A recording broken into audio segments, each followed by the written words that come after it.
প্রথম রেস্টুরেন্টে আয়া যেমনে আমরা বার্গার খাই, কেউ খালি হাত দেয়, কেউ টিস্যু দেয়। একজন এক ভাই যেমনে পারতেছে হ্যাঁ এমনি খাইতেছে। না বসে থাকতে থাকতে আর ভাল লাগতেছে না। কোন সময় অর্ডার দিছি প্রায় 1 ঘন্টা হয়ে গেছে, এখন খাবার দেয় না।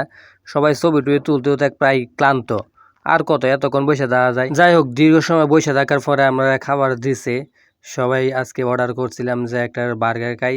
প্রথমত কথা ছিল বিরিয়ানি, পরে কইতেছে যে ঈদের দিন তো বিরিয়ানি খাইছি, যা বিরিয়ানি আর খাইতাম না, বার্গারই খাই।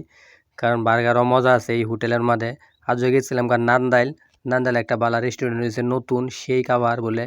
আর আমরা দেহা দিয়ে গেলাম, গিয়া দিয়ে বার্গার আছে, অনেক কিছুই আছে। আবার বার্গারটাই চয়েস করলাম, বার্গারটা নিলাম, মোটামুটি ভালোই আছে। তবে বন্ধু বান্ধব সাথে থাকলে খাওয়ার চাইতে আনন্দটাই অনেক বেশি হয়, এটা একটু মানায় নেওয়া লাগবো।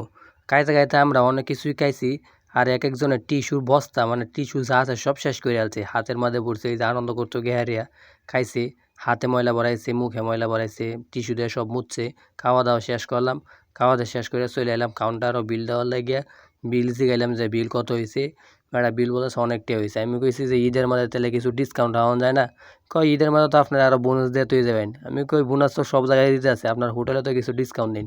কয় না ভাই, কিছু ডিসকাউন্ট হইতো না, বরঞ্চ আপনার আমরা দেওয়া যান বাড়ায়া।